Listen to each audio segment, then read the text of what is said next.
Get strong.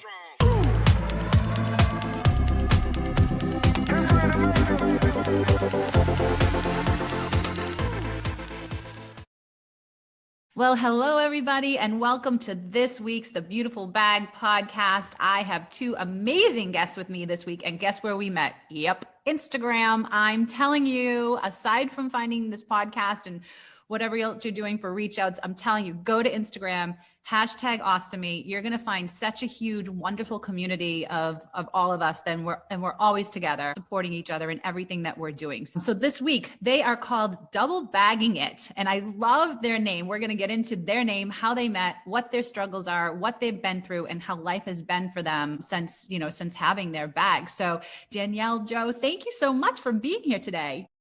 Thank you for having us. Yes. We're so excited. Hey. Yay. I know. I love doing this and I love getting to know people. Like I said, it's like, tell me a story. I want to know everything. I have stories. Yeah, love it. So let's get into it. I mean, how did you guys meet? Let's go with that first. How's that? Speaking of what you just introduced about if you're not on Instagram, get on Instagram. If you're not on any of the social medias, get there, because that's how we met. So I've lived in Cleveland, Ohio, the majority of my life, and my husband switched jobs, and so we moved to Columbus. And prior to us moving, I was a little bit salty about the move because I was moving away from friends, family, and what I like to call my tribe of people, my IBD circle, my ostomy circle. And so I reached out online to a Facebook group that I'm in. It's still one of my Facebook groups. And I just said, hey, I'm moving from Cleveland to Columbus. I would love to meet some, IBD pals, ostomy pals, and I'd really like to get involved in the community through the Crohn's and Colitis Foundation or the United Ostomy Association. Who out there knows of a support group? And then within seconds, Joe whisks himself into my little box of questions and says, hi, I'm Joe. I live here. And it was the beginning of everything. And so we started kind of interacting through that Facebook group. And when I moved here, I said, hey, I'm here now. And we met up at a United Ostomy Association support group. And it was pretty amazing. Every group that I've been in before with ostomies back in Cleveland, I was always the youngest person. I'm 45. And so I was always the younger demographic. And although I loved everybody I met, it was so awesome to meet. We're only just a couple years apart. So it was so awesome to meet somebody in my same age group who also has a ridiculous sense of humor. So that really just matched up. It felt like we knew each other forever. Wouldn't you say? Yeah, absolutely. It's exactly what Danielle said, finally meeting someone who in the support group who was similar in age, similar in health journey, and the same similar I always say stupid sense of humor, stupid outlook on life. I'm not a fan of that. I say I'm like, you can call yourself stupid. It's a term of endearment for me.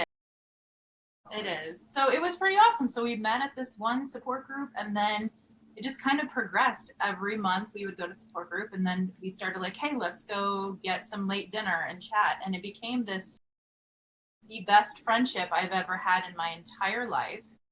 And I don't know, it just all of a sudden we realized, like you said, similar age, similar sense of humor, similar health journey, and then kind of polarizing health journey as well. So they're very different in some ways, which I think when people reach out to us, that really helps because we're all encompassing with our stories. So we just kind of started saying hey, we don't know many other people out there as we are with being able to voice our stories. We should do something like this. Yeah. And so over the course of a year, we just kind of started throwing around these ideas, and we ended up going to our very first United Ostomy Association National Conference. If anyone hasn't gone to one, I really suggest you look it up. It was the most amazing experience. So we get to St. Louis, and like I said, we've been having these conversations amongst ourselves. And why don't you tell you who we met? This is your part of the story. Well, we met each other. No, yeah, but I mean, at the conference. But yeah, I guess now we're getting into the Double Baggin It. Yeah. How Double Baggin It became Double Baggin It beyond our meeting. Where it was born. I love this. So where was it born? So you go to this national conference with the United Ostomy Association, and Yeah, so we go to the conference. As Danielle said, we were spending time together, and it was really, for me, I was a new ostomate at the time. I'd only had my ostomy for about a year at the time we met. So this was really, really beneficial to me, just our relationship there. So we go to this conference, and it's gonna be fun. We're gonna be there with 400 other ostomates, and it's gonna be so much fun. And we get there, and we are at the president's reception, and just walking around the table, getting a plate, eating a cheese, eating a plate full of meat and stuff. And I come face to face with another ostomate, a patient who I'd been following online, who I found very inspirational to me as I was recovering from my ostomy surgery. His name was Michael Sears, and he's since passed. He passed away last year, but he was a very amazing human being. When I came face to face with him, Danielle says that it was a total fanboy, and it was. I was shocked at seeing him in the flesh, and we spoke with him during the conference, and we talked about this idea that we were having about starting Double Baggin It. And he challenged us to, before we left the conference, to do it, to get it started. And so before we left St. Louis, we had our Facebook page up, we had our YouTube up, we recorded our first video, and Double Baggin It was. Yeah, we have our very first video with a GoPro, and us like in one take being completely it was to watch it. It's so funny because we were so nervous, but we're both big procrastinators. So it was such a great push that he gave us to be like, we need to do this now. This is great. And so, yeah, Double Baggin It was born on the rooftop of a fancy hotel in St. Louis. Yeah. I love that. I love that story. Now, Double Bagging It, what do you guys do for ostomies? Like, is it your own stories? Are you sharing stories with other people? I know, but the audience doesn't. We do a little both. We certainly share our stories. Our main mission is to show the world, just like show the world that, hey, we're living our life to the fullest extent, not in spite of our ostomy, but because of our ostomy, right? It's allowing us to live. And so we are out there as much as we can, showing everyone what we're doing, and certainly are sharing other stories. We've recently started doing a regular live on our Facebook and our YouTube to bring other guests in, kind of like what you're doing here, and allowing people to share their stories. Yeah, I think it's so important for all of us, right? Because so many people, there's more people out there with bags that don't have them. And I think too, on top of all of that, we can save lives by telling these stories, right? How many stories, I know you guys probably have heard this because I know I have, how many people have not wanted a bag, thought it was not what it really is. Yeah, it's poop in a bag, but it's not the way people think that it is. And they'd rather let cancer take their lives, or their Crohn's, or their, colitis, whatever it is, take them over. Right. And it's just, so thank you both so much for doing what you're doing. So let's get into your stories a little bit. So, Joe, you said you were a new ostomate. What brought on your ostomy? Well, I have Crohn's disease. I was diagnosed with Crohn's disease at the age of 19.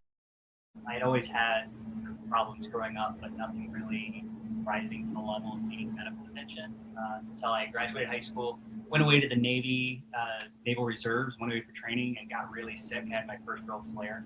Came home, got diagnosed, and so I've been living with Crohn's disease for the last 28 years. In that time, I've had 2 different resections, and finally I had to have an ostomy because it kept damaging my intestines. I had my ostomy surgery in 2012. All right, so that's like 9 years. Yeah. Just about 9 years with it. That's awesome. And Danielle, what about you? So I have my ostomy due to severe ulcerative colitis.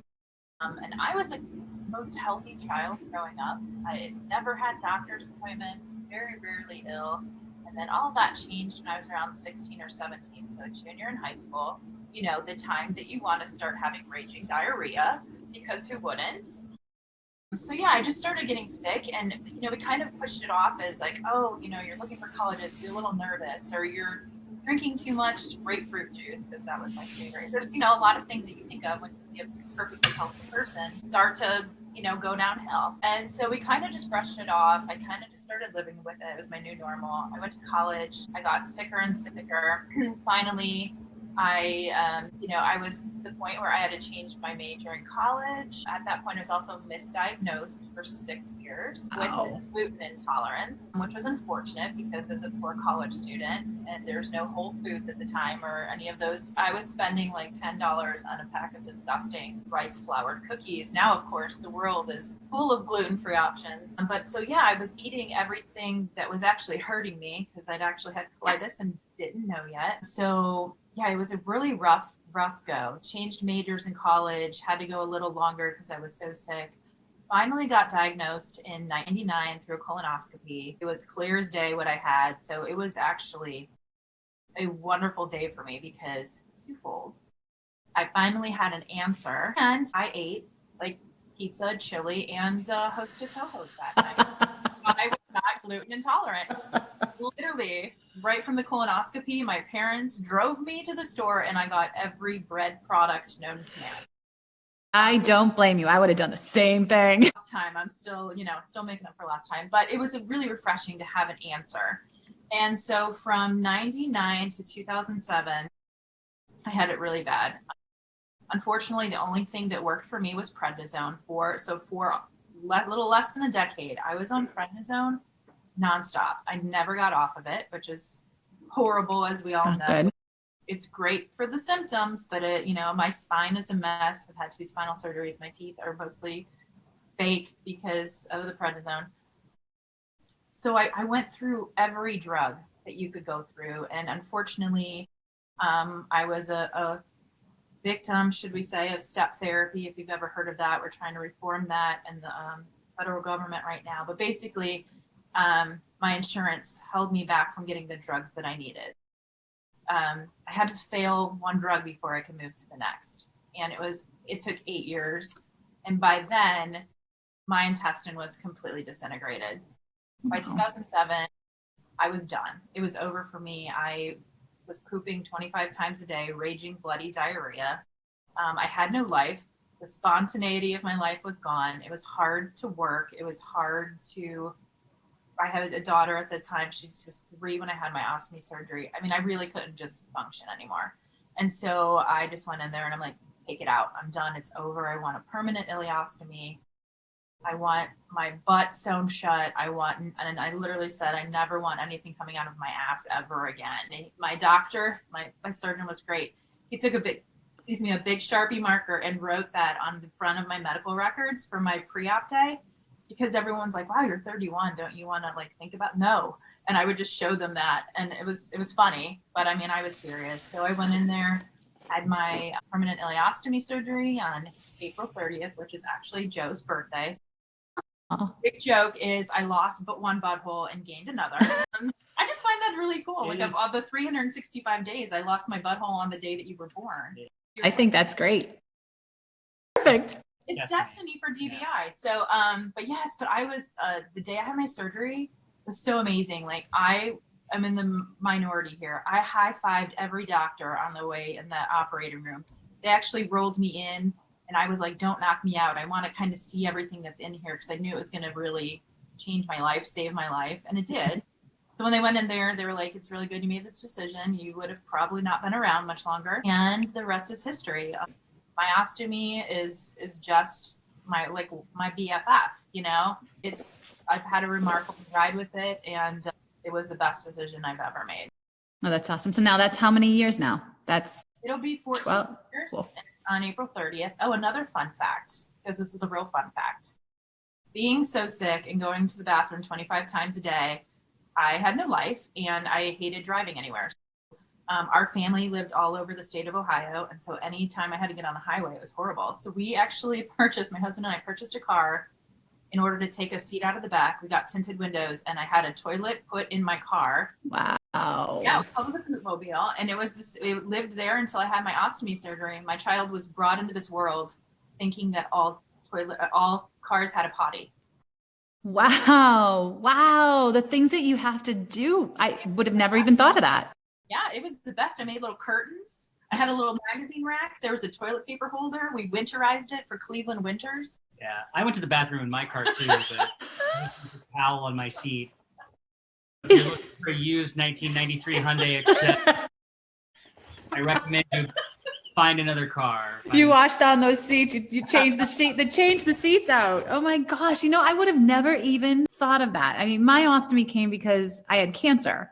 So mine was like I woke up in it. I woke up with the bag. It was like maybe not happen to have it. So mine was just like, all right, here we go. And I wake up, I'm like, I'm in it. I'm in a bag, aren't I? And it was like, oh, yeah, all right. And I'm like, okay, all right, let's just get on with life. Let's just do this thing. Like, what are we gonna do, right? I'm still here. That's the way I looked at it. I go, is all the cancer gone? That's all I cared about. The tumor was this big. I'm like, did you get it? And he's like, yep. And I said, all right, let's just go. It's almost like you're given the second life when you have an ostomy. Now, did you guys name yours? My daughter named mine, so it's Stella the Stoma. Okay. Here's a fun fact. Can I jump in real quick before you answer? My daughter went to daycare, and so I wasn't able to pick her up for 8 weeks after my surgery. And when I went to pick her up the first time, it was just like a couple kids as at-home daycare, and there was new moms there because there'd been some new babies that came in while I was off. So everyone knew my daughter. She's very social. And they're like, oh, you're Lauren's mom. And they're like, oh my gosh, congratulations. We're so excited for you. And I was like, yeah, like I'm cured. I can go in my car and not poop.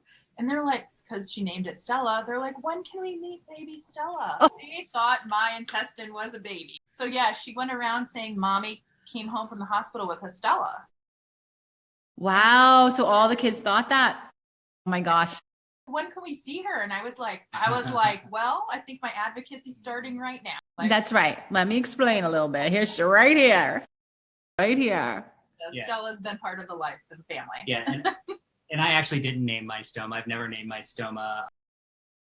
It was something I never thought of, but I knew other people in the group were talking about naming their stoma, and I'm just like, I never felt the need to.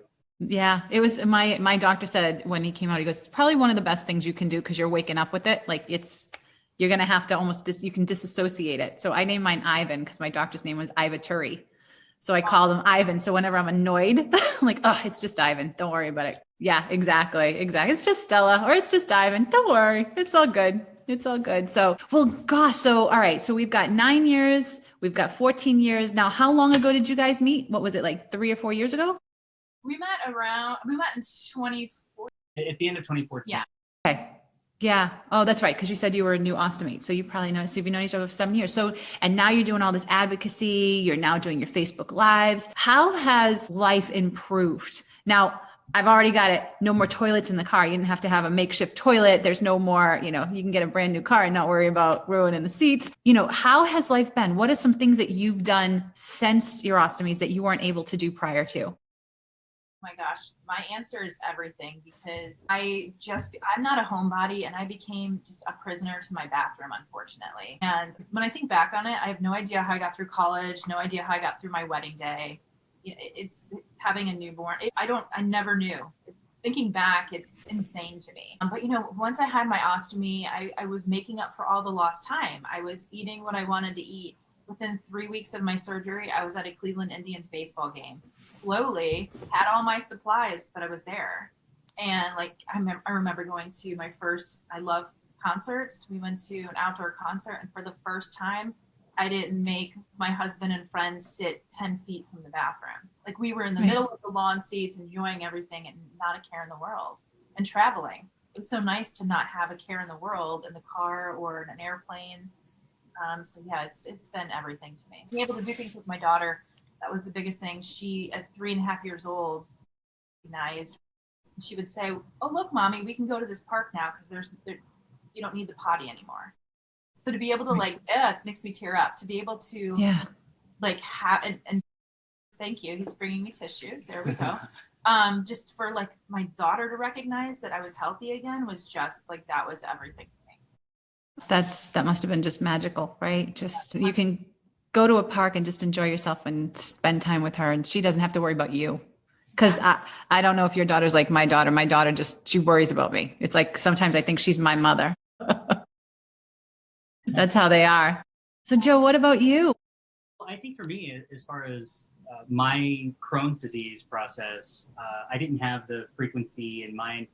I certainly had my limitations, the pain and urgency and things like that, but it never prevented me from doing much of anything that I wanted to do. However, the big benefit of having the ostomy on this side after the fact is, I still have Crohn's disease, but not having to deal with a diseased butthole is very freeing, in that there's no pain, there's no worry about making it to the bathroom.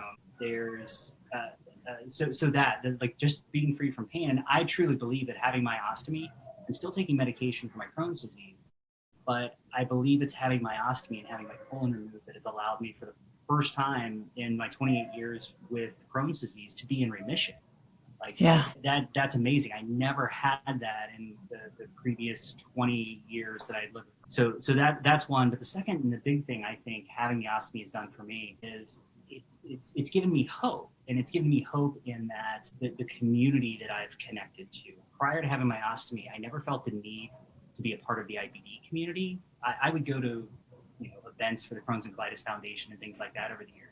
But I never really connected to other patients and found my tribe, as Danielle always says. So, but just having the ostomy and getting connected into the ostomy community has really done so much for me. And it's I love it. And you know what, having a tribe and having the support is huge. It's huge. I mean, you think about it with family, right? And even through everything we're going through in the world right now, it's, at least we have each other, and now we have social media to bring everybody together and to really get to know each other. And having tribes is important. It's very important. So, this has been great. You guys, I thank you so much for sharing your stories. If you were to leave the audience with, one thing each, what would that be? What would be the thing that you would want people to really know? Well, what we always say, and we find this to be so important, we're out here telling our stories. We're very vocal. We rock out with our bags out. We do ostomy bombs on statues to bring awareness. We're in Washington, D.C. talking to our government. We realize that not everybody wants to share their story, or maybe doesn't have that voice yet. And so we always just kind of want to let everyone know it's okay however you do that. Also, we want to say you can hide your bag, you can cover it up, you can keep it covered. Just don't let your bag hide you. Oh, I love that. I love that. And Joe, anything you want to leave everybody with? Yeah, kind of, I guess going along that, it's something that really sticks. You hear it in multiple places. Ostomy life is life. And focus on that. Focus on the life that you have, and embrace it and love it. And love yourself, and we're all here together. Journey is different. That's another thing I like to tell people. Don't compare yourself to other people, because our health journeys, our surgical journeys, how we recover, how we live our lives are all different. You just have to find your place in it. Well, guys, thank you so much for joining us this week. And if people want to find you, guys, head on over to Facebook, head on over to Instagram, look for Double Baggin with an N, no G, and you will find Danielle and Joe. Guys, thank you so much for being with us this week. Thank you for having us. These testimonials are representative of my or our experiences, but the exact results and experience will be unique and individual to each person. The information provided herein is not medical advice and is not intended to substitute for the advice of your personal physician or other healthcare providers.